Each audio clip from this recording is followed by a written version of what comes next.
Shalom, selamat pagi anak-anak. Bagaimana kabarnya? Ibu harap kalian sehat-sehat selalu. Nah, anak-anak, hari ini Ibu akan mengulang kembali materi kita mulai dari tema 1 dan tema 2 pada mata pelajaran IPS. Pertama, kita masuk di keberagaman sosial dan ekonomi. Apa itu keberagaman? Keberagaman adalah suatu kondisi dalam masyarakat yang terdapat banyak perbedaan dalam berbagai bidang. Perbedaan ini dapat terlihat dari suku, bangsa, ras, agama, keyakinan, ideologi, budaya, ekonomi, dan lain-lain. Mengapa keberagaman sangat penting?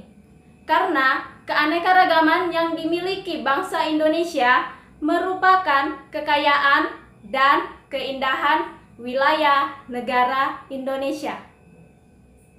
Selanjutnya kita masuk di keberagaman sosial. Apa itu keberagaman sosial? Keberagaman sosial adalah segala sesuatu yang berhubungan dengan keanekaragaman atau perbedaan dalam suatu masyarakat atau lingkup tertentu. Keanekaragaman sosial terjadi karena beribu-ribu jenis suku, agama yang ada di Indonesia bercampur menjadi satu dari beberapa daerah dan suku. Selanjutnya, kita masuk di keberagaman ekonomi. Keberagaman ekonomi adalah kondisi di mana kegiatan ekonomi di dalam masyarakat beragam atau berbeda-beda. Kegiatan ekonomi tersebut dibagi ke dalam beberapa sektor seperti agraris, ekstraktif, industri, jasa, dan perdagangan. Nah, contoh keberagaman ekonomi di lingkungan sekitar kita yang terdapat macam-macam usaha atau profesi. Antara lain, yang pertama, petani, kedua, peternak, ketiga, dokter, keempat, guru, kelima, suster, keenam, pedagang, ketujuh, penyedia jasa, antara lain ojek, tenaga pijat, tukang jahit, dan lain-lain. Selanjutnya kita masuk di sumber daya alam. Nah, apa itu sumber daya alam? Sumber daya alam itu adalah segala sesuatu yang berasal dari alam yang dapat digunakan untuk memenuhi kebutuhan hidup manusia. Nah, sumber daya alam itu terbagi menjadi dua jenis, yaitu pertama, sumber daya alam hayati, kedua, sumber daya alam non-hayati. Apa itu sumber daya alam hayati? Sumber daya alam hayati bisa berasal dari hewan maupun tumbuhan. Contohnya, ayam, sapi, sayur, padi, jagung, kapas, kayu, teh, kopi, hingga ikan.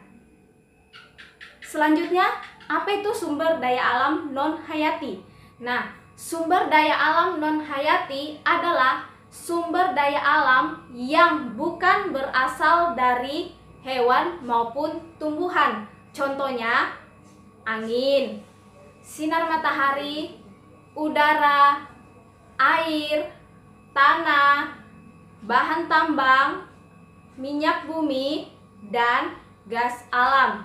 Selanjutnya adalah untuk sementara sumber daya alam berdasarkan sifatnya terbagi menjadi tiga, yaitu A. Sumber daya alam yang dapat diperbaharui, B.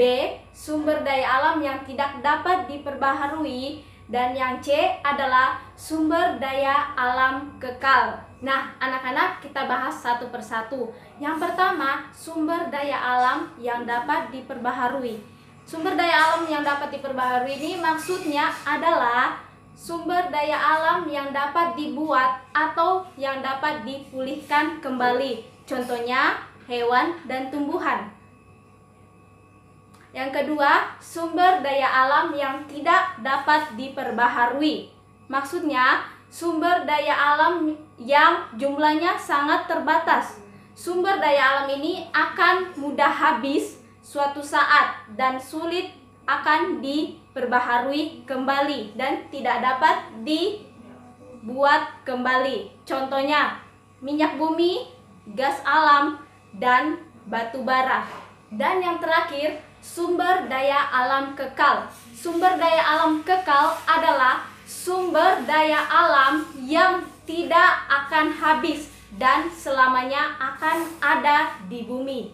Contohnya air, udara, sinar matahari, angin, gelombang, pasang surut, dan panas bumi.